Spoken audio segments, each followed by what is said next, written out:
All right. Let's do it. Hey everybody, welcome back to another episode of This Week in Pickleball. I'm Aaron. And I'm Rafa. You were ready that time. I was ready. Damn it. Okay. I was totally ready. All right, everybody. Well, it's been a little while. Sorry you didn't get an episode last week. I'm a dumbass, and we were out of focus the entire time. I know some of y'all just watch and listen for the audio. You don't actually watch, but I want to give a good experience to those of you that watch as well. So we're reshooting some of those paddles today. We've got a few of them here, just a couple today, Aaron. Yep. But let's go through a question that I've got for you real quick.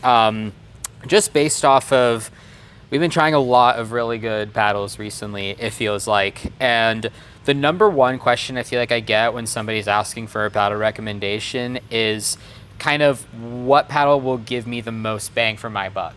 And then before, I feel like there used to be some kind of trade-off. I feel like there used to be like, if you got a paddle that was cheaper, yes, it might play the same, but it was probably less durable. Yeah. I don't feel like that's the case anymore. So my question is, like, how would you think about, when you think about pricing a paddle, if you can make a really good paddle and it takes a lot of money, effort, R&D, I suppose, to make, are you pricing it over 200 like a lot of the mainstream companies do? Or do you think it's better and will reach more people by pricing it at the $99 mark, let's say? It depends. If you are one of those larger companies that's pricing your paddles a little bit higher, I get it, because I feel like they do more for the sport. I forget who it was talking. I heard this on a podcast a really long time ago, but you have big companies like Selkirk, Yola, right? And you have to think about how much outreach they do for the sport, right? And so with that, in order for them to do that type of outreach while still making money, they need to price things a little bit higher than some of these other brands who aren't, let's say, doing as much for the sport. So it kind of depends on, look, if you're trying to actively be a huge voice in the pickleball community, trying to push the sport forward, I would say then, yes, you can get away with, a paddle over $200. But if you're one of those paddle companies who's trying to just sell a bunch of paddles, then I would say you would probably price it a little bit under. Okay, and that's a good point. Do you think that most people think about that, though, when they're buying a paddle? No, not at all. 100% not. Yeah. Right? Do you think more people should? I don't think people need to really necessarily change the way they think about it, because, again, at the end of the day, it's their money that they're spending. Yeah.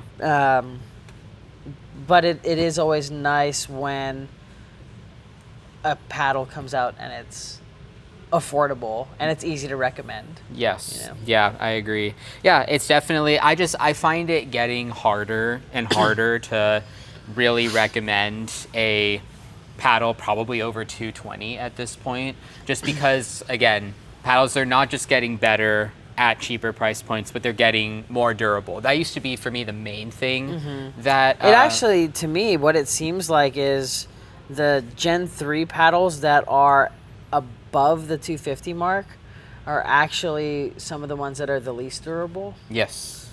Yeah, because they tend to come from larger companies like Yola that are mass producing, so QC is obviously going to take a hit. And yeah, Gen 3 we just know for a fact is not as durable as Gen 4. So yeah, there's some cases like maybe like Gearbox or maybe Paddle Tech or Holbrook. They're companies that are pricing at that point that are making genuine innovation. Like I know for a fact, I know exactly how much a core out of a Gearbox costs, and it's way higher than most people would expect. And so they sort of proportionally take that and price based off that. And there's multiple cases like that. But at the same time, for a lot of people, what matters is getting the most bang for your buck. So let me know in the comments, do you think that cheaper paddles are better for the sport? And do you, if you can find a $99 alternative, is that an immediate buy for you compared to another paddle? Or are there some other things that you take into account, such as what they are doing for the sport? Let us know. So just quick aside to that, right? Yeah. You're talking about like Gearbox and how it's expensive. Yeah. You also have to think though, Gearbox, they have a lot of sign pros, like at low level pros. Yeah. Like I know 6 or 7 Gearbox sponsored players who are at 4 or 5. Yeah. So in order for them to kind of be able to do that kind of stuff, right, they have to be able to charge a higher price for those paddles. Like I'm looking down at some of the like sponsorship stuff here at Pickler Universe, and you look there, it's like, look, Gearbox is a sponsor. That is true. Right? So, yeah. So they are also, at one point, were a very large sponsor of PPA.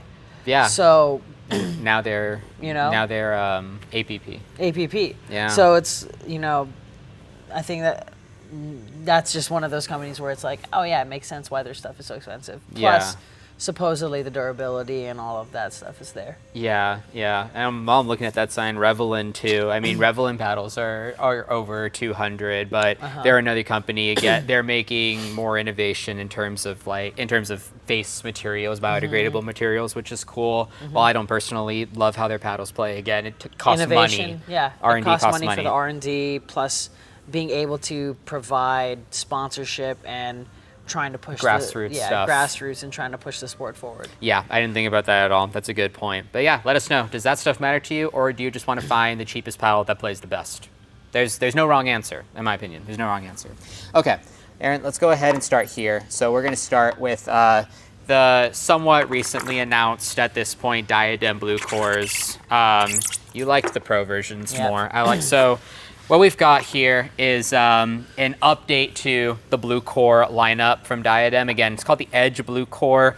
This time they're only doing a 14 and 16 millimeter variants, and only in what they call their Pro shape, which is an elongated paddle, and their hybrid shape, which is a true hybrid this time. It's no longer any of the other weird shapes they were doing.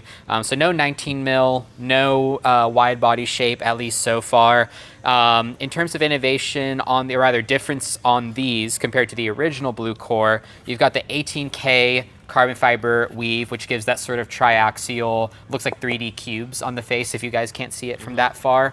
So you've got that going on. You've also got essentially, I call it the Pro 4 build because they're the first ones that came to market with this, but they have an EVA perimeter on the upper hemisphere, and then you've got foam inserts on the bottom corners as well, and they've also got silicone edge guards in the bottom, sort of kind of like the, what would you call that? The three? I don't know, wherever your thumb and your middle finger meet when you have a two-handed backhand. I'm thinking about a clock, like a 5 and 7 o'clock position, basically. Yes. You can see the core, and it's meant for vibration dampening. So tell me, first and foremost, again, four variants total, 14 and 16, and then hybrid versus pro. What was your favorite overall? Favorite for me was the 16 Pro. Gotcha. So the elongated 16 Pro. Yeah. It was these ones, right? Yes. Yeah. So on these, the things that were kind of interesting for me was when I was looking at the Pro 16 versus the Pro 14, the Pro 16 actually felt like it had a slightly lower swing weight than the Pro 14. Not really sure why, because you would assume that a 14 millimeter paddle has a lighter swing weight, but the 16 was lighter. They both have a really nice taper to the neck, so if you have a two-handed backhand, it feels good. But overall, just kind of an okay paddle. Yeah. I'm holding the hybrids. They have sort of a more arrow curved shape to them on the top. Again, this is a new shape to DIADEM. Also noteworthy, these are 0.43 PB core approved. That is something that I find that I do need to specify nowadays, because there are 0.44 paddles out there. These are not one of them. They're only USAP approved. Not UPA. Not UPA approved, so not dual. I also want to note the design. The design looks sick. I think these are the best looking paddles Yeah, these are that honestly DIADEM has produced. the best paddles that DIADEM has ever produced. I agree. Yeah, as a blanket statement. Yes. The colors, the way it kind of comes together is really nice. The edge guard is really nice. Yeah. The paddle has a really nice, clean look, especially with the 18K weave that they do. Yeah. The only, I think when we were talking about it before, the complaint that I had was DIADEM came out with BLUCORE Maybe 5-6 months ago. 5-6 months ago, and then they came out with a BLUCORE paddle, right? DIADEM also came out with the 18K weave maybe 2 years ago. So if you have that technology there and you have BLUCORE, why don't you just put the 18K technology onto the BLUCORE? I think had that had happened and you had released this paddle 6 months ago, this paddle would be in the running for something that's a little bit better than where I would place it where it, like now. Yeah, and I might agree with that. I mean, looking at the overall differences, I would say, between the Edge BLUCORE and the BLUCORE, regardless of shape or core structure, these are a lot more plush. The ball definitely does sink into these more. Definitely more powerful. I put out an Instagram post where I said that these were on par with the Yola Pro 4. I take that back. I don't know what I was thinking when I said that. That is wrong. These are just they are on the power scale, but on the lower side. I would say these are actually all core leaning power, but at the very, very highest end of all core. Yeah, I might test these, and the power might be at 65th percentile, maybe something like that. So they're above average, just not nothing like what I was saying in that post. I apologize for that. But yeah, maybe in the end, what I was thinking is I don't see a lot of BLUCOREs in general. The OGs, I don't see almost any. I've seen 2 BLUCOREs out in the wild. Yeah, right, in months. Yeah, I've seen more edges in the wild. Yes. I've seen more 18K edges in the wild than I've seen BLUCOREs. Yes, exactly. So, yeah. I mean, shout out to DIADEM that their paddles are lasting, Yeah, fair enough, yeah. But, yeah, I don't... This might have just been an effort to, again, bring something powerful and sort of revive the BLUCORE technology, which from our perspective, living in this geographic area in Texas, didn't seem to do very well. I know that it does do well did well overall, just like didn't seem to do outstanding. So this is probably they probably didn't know that, and so came to market with this, and it is better. My chief complaint, and I especially noticed this on the hybrids, which I'm holding, the sweet spot isn't great. It feels good when you hit the sweet spot. It feels like the ball pockets well. It gets really good spin. I think that's probably the best thing about this paddle is it gets really nice spin, has really good texture. But overall, especially on the hybrids, even on the 16 mil, you're not getting an outstanding sweet spot. And that is where that's where the dust kind of settles for us, like where the cookie crumbles, I should say. Use the wrong frickin' saying there, because you'll notice that we tried these first impressions without weight. You're going to notice some other paddles today that pretty much every other paddle we tried today, we utilized weight because we kind of noticed some promise with those paddles. They were sort of worth modifying to give you guys more insight into them. The thing with the Edge BLUCORE is that it's $250, and we agreed on this. At $250, based on how these played stock, no matter how you weight them up, these paddles have very, very tough competition in that price range. And I would go as far as to say they're not worth it over other paddles you could purchase in that price range. We'll talk about 2 paddles that we hit today that are probably better bangs for your buck than this. Yeah. But I mean, at $250, you have to compete with, considering this is a foam paddle. Yeah. Right, you're competing with the Loco, you're competing with the Quantas, you're competing with all the Vatics, right? The Pro Sol or the V-Sol. V-Sol Pro or all those. Yeah. What else do you have? You're even competing with carbon. You're even competing with carbon. With the True Foams, and even though those aren't my favorite, those are UPA certified. And they're better. I would say slightly better. I would say the Waves is a little bit better, yeah. That is a little bit more expensive. Paddle Tech in the range-ish, cheaper actually. Yeah, so it's tough. Again, if you were going to go get one of these Edge BLUCOREs, you are getting the best diadem paddle possible. I would definitely go down the Pro 16 route, just like Aaron suggested. I wouldn't go with the 14, so if you have to have a hybrid, I know a lot of people are just diehard hybrid fans. The 16 hybrid isn't much worse. I just think the Pro 16 has a much better taper at the neck for the two-handed backhands, which is really comfortable. The handle just feels a little stubby on the hybrid one. Yeah, the hybrid has this nice thick, not nice, but it's a thicker taper. Yes. Which isn't great for the backhands, but yeah, overall, it's a solid paddle, solid all-court paddle for sure. Just nothing. I needed something kind of special out of it, and you just kind of didn't get that. At 250, you need it to, be perfect. Yeah, you know? Yeah. Or design-wise, again, if you just like cool design, especially edge guard design on the diadem is fantastic. But yeah, not too much beyond that. That is really worth mentioning there, unfortunately. Okay, let's get into gherkins. So these are finally the co-host paddles that I did not get a hold of, but Aaron did. You guys are hilarious, not. But these are, so this is the GHERKIN WRAITH. This is a Gen 3 paddle. We've got a 16 mil cores, 3 different shapes. Got, of course, our thick boy wide body / standard shape. Got a hybrid shape, and you've also got an elongated shape, which looks like a hybrid. Which looks like a hybrid because it has an arrow curve. So that's a new shape for GHERKIN. But that also, the elongated is the only one that has straight sides. The wide body and the hybrid both have a taper to them. But they're all 16 mil. They all have 10 millimeter core cells. It's a CFC, so carbon fiber, fiberglass, carbon fiber layup. The stipulation about the core is that it is Gen 3 EVA. It's EVA foam along the sides, except it only exists along the cardinal directions of the paddle. The north, south, east, west. North, south, east, west. There is no foam in the corners. The polypropylene goes all the way to the sides there, but the foam exists on the other sections. So, again, let's do similar to the last one. Which was your favorite shape of the 3? Elongated. Yes, mine was as well. What? We'll get into, we made some weight modifications. Let's talk about but stock straight out the box in terms of playability, elongated is easily the best. Easily the best.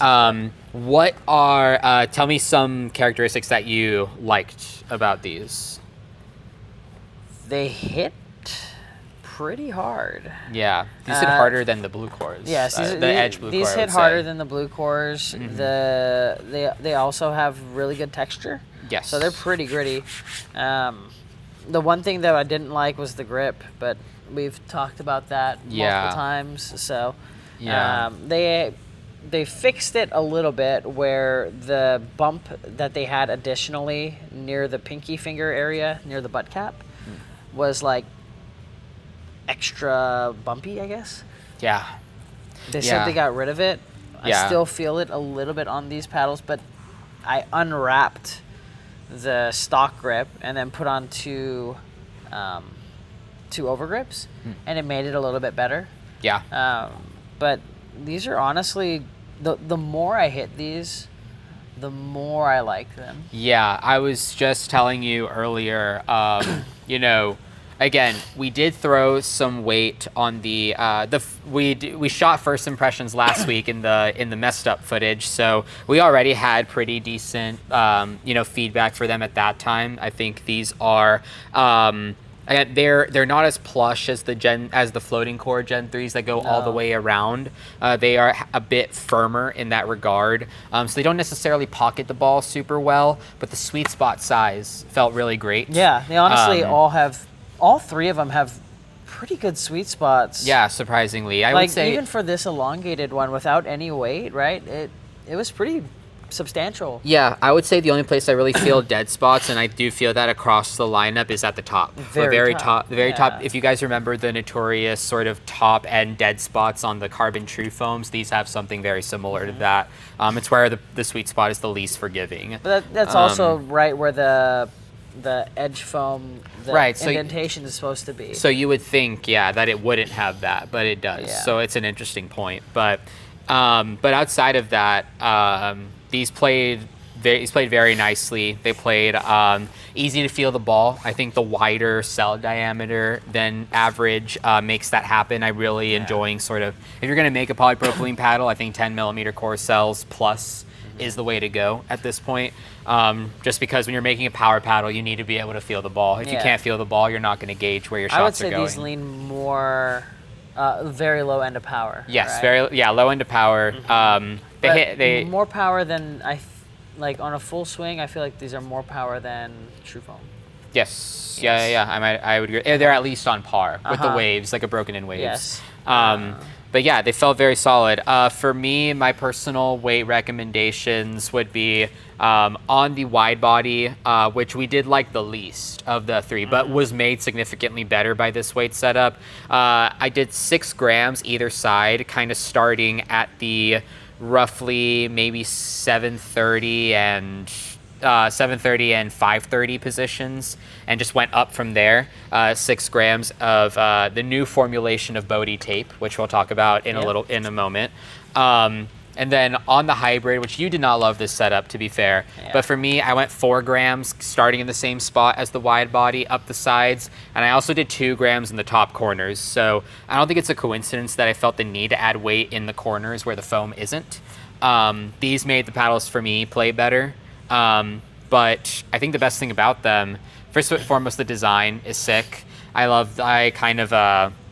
They always go like a little bit extra with the design, but this time they sort of left the middle empty, which I know that you like. Yeah, which I enjoy. I also kind of like this like, looks like command prompt kind of lettering on the side. Yeah, it looks like HTML, like website coding stuff. Has like that UTF-8 in there.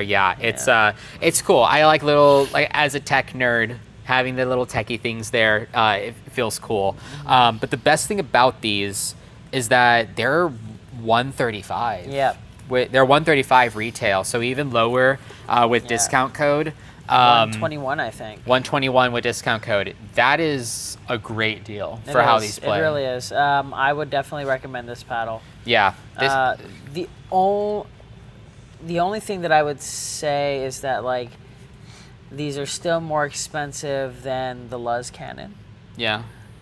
But the LUZZ Cannon has a very distinct, like really powerful feel. So if you're looking for more all court, this is a really good alternative to, something like that. Yeah. Where would these stack up with? I feel like my go-to recommendation in the slightly above $100 price range, like let's say like 115 to 150, is like a Vatic Pro Saga. Yeah, that's exactly what I was thinking, a Saga. A Saga, and I think these are better. I think. Probably, yes. I think if you want a more firm responsive feel, the 14 mil Flash Saga is amazing. Yes. Yeah, that's a great paddle. But if you are looking for a slightly more power and slightly more sort of plush pocketing feel, then these are going to be very, very good. Yes. These are going to be great competitors in that price range. Awesome. Great stuff from GHERKIN. Wow, like just wasn't expecting it. The previous paddles have been okay, and these just kind of these surprised me a lot. Like the Nightshade and they had the Nightshades were the budgets, which they're at this point the budget they wouldn't be high up my list in the budget range because there's so many better things that have come out since then. But these are going to be very high up in my list for the price range right above that. Cool. Okay, so last paddles of the day now. We have got the LUZZ. We've got both LUZZ foam paddles. We've talked about the TORNAZO before, but now we finally got some time on the INFERNO. So let's talk about our experience stock. First and foremost, grip feels very comfortable. Yes. This grip is a very, very comfortable grip, but that's not what I noticed first. It is what I noticed first holding it. But I noticed first when hitting it, you hit this one first. What was the first thing you noticed? It's so stiff. And it's really loud. Really loud, really stiff, really poppy. Yeah. Very poppy. If you guys can, even the sound difference on these two is interesting. But yeah, so very stiffer poppy. Gave me like more poppy Gen 3S Yola vibes because that's like my go-to when I think about a powerful paddle that feels stiff. That's sort of I would say it's very Holbrooky, like Arma. 'Cause Okay, the Arma, you would know. Yeah, the Arma is pretty stiff. Yeah, I'd agree with that as well. So this is stiffer. Yes, it's stiffer, and it's a 16 mil compared to the Arma being a 14. Yeah. So that's interesting. But yeah, I think those are the first things that I noticed. The texture, the grittiest paddles we hit. It is very gritty. Very, very gritty. We're talking like Sypic Avatar Pro gritty. I don't know how long it'll last though, because I know like on the Avatar Pros they wear down really quickly and they get pretty smooth. Yes. So I don't know if this will wear down. I don't think we've hit it long enough. We probably haven't, yeah, but we put some decent time on them. Yeah, before I get into the rest, let's just talk tech-wise, what's different. So when we're looking at the Inferno, which is it'll be dark pink and purple. I don't know if there's another colorway of the Inferno. I know there's another colorway of the Tornazo, but on the Inferno in particular, this is a floating core solid Gen 4. So we're talking a la Boomstick, a la Bread and Butter Loco, a la Quanta, a la VSOL, VSOL Pro, if I remember right. The Pro is the floating core version. What's different about these, so essentially between both of them, instead of having EVA on the outside, they are using Two different. Two different ones, right? So actually, yes. So what's different on the Inferno is that we're actually using MPP foam, which is a more durable but also stiffer version than EPP, which is what the vast majority of pickleball paddles are using. On the Inferno, they use one density as the solid block in the middle and then a slightly lighter density on the outside, which is completely surrounding. Versus on the Tornazo, which Aaron is holding, the sort of light purple to light blue gradient. It also has a black to white gradient version, I believe. The middle portion is EPP, just like Boomstick, Quanta, VSOL. But the outer edge foam is SCF, or supercritical foam. And supercritical foam is supposed to be more durable but more flexible than EVA, which most companies are using. And I think that perfectly sort of accentuates what the difference between these two. There is a power decrease when you go to the Tornazo, I think, but there is a much better sort of pocketing plush sensation. Yeah, you can definitely feel the ball a little bit more. So I remember originally when we were comparing this paddle to the Tornazo the Cannon. Yeah. Oh, the Cannon? So when I was comparing the Tornazo to the Cannon, I originally said that I had a hard time kind of feeling the ball. Yeah. Right? But I think the more that I've been playing these foam paddles, the better idea I'm getting of like where it or how it feels to hit a ball in a certain spot on these paddles. Yeah. So honestly, this one feels, I've changed my mind to where I feel that the ball feel on this is decent. Yeah, the Tornazo and the Inferno both feel very muted ball feel, not super responsive. So you know, if as most Gen 4s are, I would say the BLUCORE Edge is one of the few exceptions to that rule.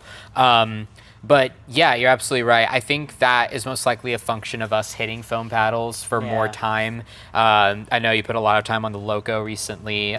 Great paddle.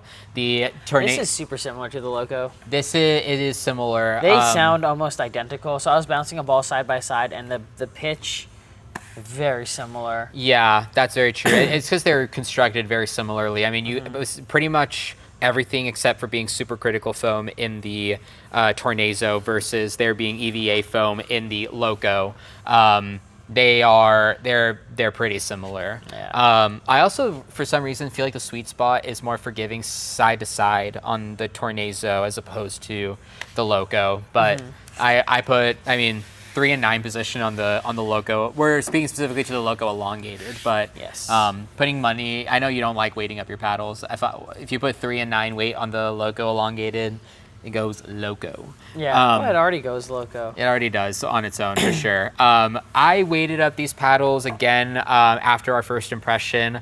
I went ahead and put 4 grams on the throat area of the Inferno, and I put 3 grams, or actually I put it more on the corner, on the bottom corners of the Inferno, and I put 3 grams on the actual throat of the Tornazo. I think we actually, I came around and I agreed with you on this. I don't think it made a ton of difference. Yeah. I think the sweet spot feels very large on this, very similar to the Sypic Avatar Pro in my mind. But where I felt like it needed some support was absorbing ball feel in the bottom corners. And even with the weight, I still didn't feel significant improvement there. Not enough to where, like, you know, it would be worth it for most people. I think a lot of people could just play these stock. Yeah, I mean, you can put a little bit of weight on the sides. I think that might do something. Or if anything, 2 overgrips on the bottom, and then like just weight in the top corners, like on the 10 and 2 or 2 and 10. Yeah. That might actually help out just a little bit. You don't have to weight it up too much. Yeah, it might be better for sure. But yeah, but if you were looking for something that actually before I get there, price wise, these are $230. So they're closer to $200 with a discount code. They are dual approved. Both of these paddles are USAP and UPAA approved. I know that some of the pros, when they had to frantically switch paddles, they switched to LUZZ paddles. Yeah, CJ Klinger and Chris Hayworth, who made semis in singles, they used LUZZ cannons actually, which makes sense. The little cannon is powerful, more powerful than both of these, and it's $100. Yeah. But yeah, so I understand why. I think our ultimate verdict was, if you were going for a power-oriented, dual-approved paddle right now, despite these being over 200, I think these are it. I think either these or the Canon has to be. Yeah, these are really good. These are it. Strong choices. I think I like the Loco over these paddles. Agreed. But if I'm going to play a pro qualifier or any tournament that I need something to be dual approved, these I'm 100% choosing these over carbon. Yes. Yeah. I really tried. So this past week I hit the carbons almost exclusively. The waves. The waves. Mm-hmm. And they got better over time. But these just out of the box, I liked more. Yeah. And to be fair, the sweet spot is larger. It's and more. They hit harder. Yeah. To be fair, we're both power junkies. So yeah, these are better stock than those for sure. And with weight, I think they get again, the weight makes a minimal difference, but I think they get better. So Canon, Tornazo, and Inferno, probably I'd choose them over a lot of other most other paddles on the UPA dual approved list for sure, which is sick. Good stuff from LUZZ. I don't think there's anything else to say. Well, just to further make the distinction in terms of playability, I would say that if you're, because again, the construction is so similar between the Inferno and the Tornazo. The Inferno is more so if you were looking for that boomstick vibe, like you're looking for the most pop, the most power, high exit velocity off the face, high spin, but different shape, obviously, different elongated shape to Selkirk, versus I started thinking about it like the boomstick versus the Loco. Very similar paddles, very construction, very high tiers of power. But the Loco I find to be a little bit more controllable, kind of plush it, kind of pockets the ball a bit better, but does come at a slight cost to power.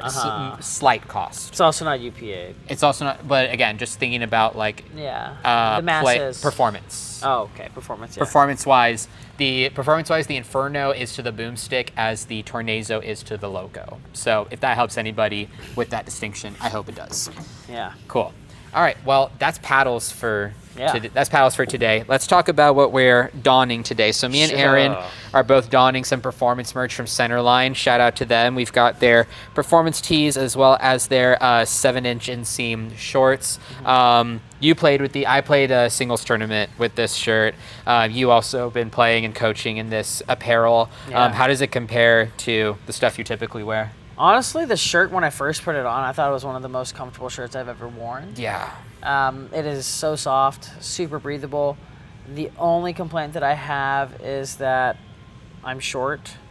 So a medium shirt is what I need width-wise and arm length-wise.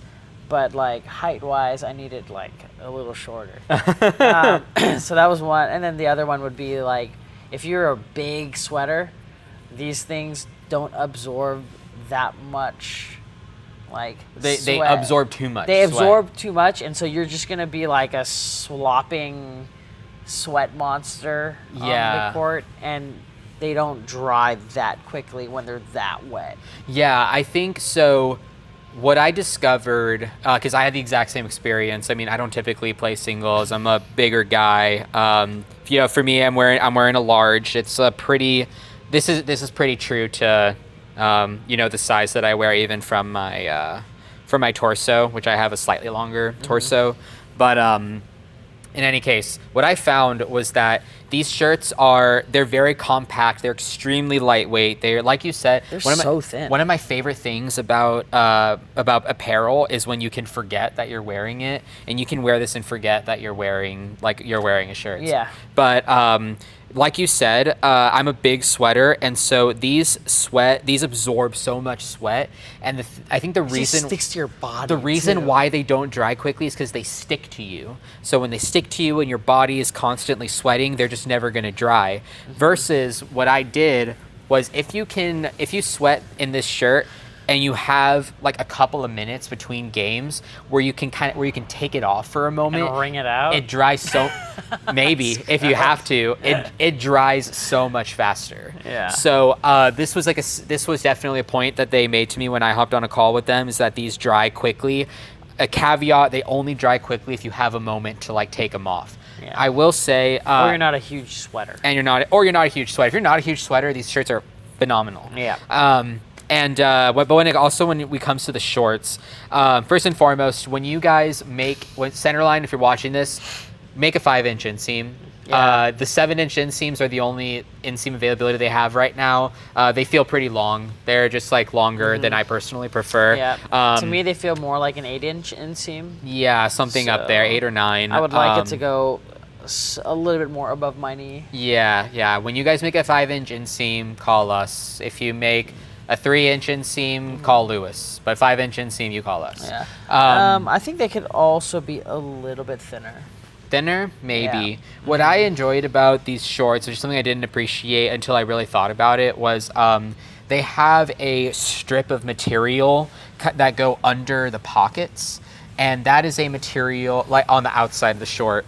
So they have a strip of material here, right? What happens when you're trying to wipe off sweat during a game and your shirt is already soaked? You wipe it on your shorts. That's what that's for. So they change the material underneath the pocket because it's most likely where players are to wipe their hands. Oh, that's pretty smart. And it'll take the sweat off of them much better than the rest of the short material. That is a genius idea. Other companies should be doing that. But yeah, what my only complaint is, please, shorter inseam. I also wish the pockets for the zippers were a little bit larger. Oh, it's fair. I've had a hard time like taking my phone in and out. Maybe, yeah. I think, yeah. If you have like a larger phone, then yeah, it kind of sticks out. Or if you have like a wallet on your phone, it's yeah. It just doesn't go down far enough. Yeah. But the zippers though, the zippers actually feel really high quality, and they're really easy to like. They don't get caught. Yeah. They zip up and down so nicely. High quality zippers on those, which is also very rare. So yeah, there's a lot more positives than negatives. I think again, there needs to be because they're so thin, they just don't dry out the fastest if you're going to continuously wear them, and the shorts just make them shorter. But everything else, I mean, some of the most probably the most comfortable stuff I've worn to play pickleball, at least so far. I mean, I typically wear Lulu. I wear, I wear a lot of Fabletics. I would say Lulu and Fabletics are my two vices. Guy. You're a big Viore guy. Viore makes great stuff too. Yep. But Centerline for the dedicated pickleball stuff that they've done so far. I like it. Pretty fantastic. If they want to send us more of these shirts, we will not say no. I will not. Yeah, won't say no. Yeah, I won't say no. We'll take 5. Yep. But yeah, so that's cool. The last thing that we're going to talk about here today, Aaron, is the BODHI new formulation of tape. So tungsten is becoming a lot harder to source these days, and so certain companies that make paddle customizations are finding ways to get around that, and BODHI is one of them. So BODHI's new formulation of tape will have a different sort of metal composition to it, different than tungsten. It is a safe alternative to lead still. Safe, non-toxic alternative to lead. Safe and non-toxic what it says still. on the bottom. I still like, they used to put the logo on the tape. I'm happy they took that off. It looks so much cleaner. Yep. This tape, two things about it. One thing, the first thing that I noticed, and I'll let you get to the other thing, but this tape shines a lot more, has more of like a glossy sheen to it than the original tungsten tape, which some people will like. I personally like, other people might not like. The original tungsten. Yeah, the original tungsten tape, you know, depending on how far away. Oh, don't say I never do anything for you guys. If you notice there's a lot more sheen on one than the other, right? The Quanta has the original. This has the WRAITH. The GHERKIN WRAITH has the new one. Yeah. But along with that shine comes a price error. And what did you feel? So this was my largest complaint with these as soon as I put them on. If you are one of the most common kind of places to put lead tape, I would say is like right here at the 5 and 7 marks. Yeah, that's right there. Right? Yeah. The tungsten tape is a little bit softer on the hands, and so when you find your two-handed backhand here like this, and you start rubbing your hands against this area, it's nicer because the tungsten is softer and a little bit more rubbery. As soon as you get to the new weighted edge tape, these are very pronounced edges, and they're kind of sharp. So when you're rubbing your fingers against the grips here, or the tapered area, it definitely will kind of push into your fingers. And I can see that, like, if you were to push your finger against this kind of quickly, I'd be afraid that sometimes like you would pull off the edge tape. Oh, it's like that for you? Uh-huh. Okay. And then there's actually been times where like I use that Katana copper. Oh, the Katana Sports copper tape. I used the copper tape a few times, and like I would be here on a backswing here, and I would pull this way, and it would snag my shirt. Oh. So I don't know if this would snag. I think this is probably okay, but I don't want this to be elevated at all. I want this to be like nice and rounded, so like one, it's comfortable on the hand here. Yeah. And then I'm not worried about it catching on to anything and then peeling off. That's interesting insight. Yeah, I've never snagged my paddle on anything before. I mean, if it's worth anything, I take paddles in and out of my bag constantly. I've never seen, because to be clear, even with the new formulation, it's the same elevated height as the old one. Same. So it would have, if it snagged and came off, it would have been an issue on both. It's never happened for me, but I totally get, like, from an aesthetic perspective, even having like the flatter, more flush with the edges might be desirable. Yeah, it's also easier if like these are rounded, that when you put clear edge guards over them, that you don't get the bubbles. The bubbles. Yeah, if you're going to edge tape up a paddle and use this tape, you either want you'll probably want to do the edge tape underneath it and then do the weight above it. Yeah. Which I guess kind of takes away from the design of the edge guard in and of But you itself. also might have parts of it fall off. So like, so quick update, I put the tungsten tape on top of the paddle protect here, and I've had the top of the edge tape come off once or twice, and so I just have to like reapply. I think it's like because the car vinyl material that Paddle Protect uses, I think it just is more susceptible to that. I've put edge tape over and put BODHI tape on top of it. I've never had that issue, but could definitely, if you use Paddle Protect, which is a sick product and we would both recommend, just note that might be the case there. But yeah, I think I see what you're saying, especially with the what I most agree with you is that the corners are definitely a little bit sharper. So yeah, in the end, you know, if that is something to note, if that makes it more uncomfortable, then you know that is that's something to notice. So feel the difference on these two. Yeah, let's see here. So we're looking at original versus old. Yeah, it's just. Yeah, the old formulation definitely was just softer, more malleable is the thing. The new formulation of tape is a bit harder. But regardless, you know, Thicker edge tape, in my opinion, at least. If you are nitpicky enough about how your paddle feels, these also do better at absorbing ball energy than the tape that flushes right up against it, like Braden's from Pickleball Effect. It's probably the main difference I noticed between the two, and that's where I kind of use them in those two scenarios. I use Braden's if I just need to gain more weight in a certain area, and I use BODHI a lot more because it more frequently does the same thing, but also absorbs the ball energy in that area. The other thing to note with the new formulation of BODHI tape is it's way cheaper. It's like $5, $6, $7, $8 cheaper per unit. It was like 20 something bucks, right, for the tungsten? For the tungsten, and now it's like 12 or 13. This is 17 bucks or 17 bucks, yeah. But if you use our discount codes, they're even cheaper. ATOM8 or Rafa. Yeah, that's 15% off. It's also, not just 10. Yeah, it's 15. Yeah. Also, they're doing 10% of all sales going to breast cancer. True. Yes. So unrelated to the tape, for all pink grips, and I know BODHI is doing something. I know Onyx is doing something, and I know that a couple others are as well.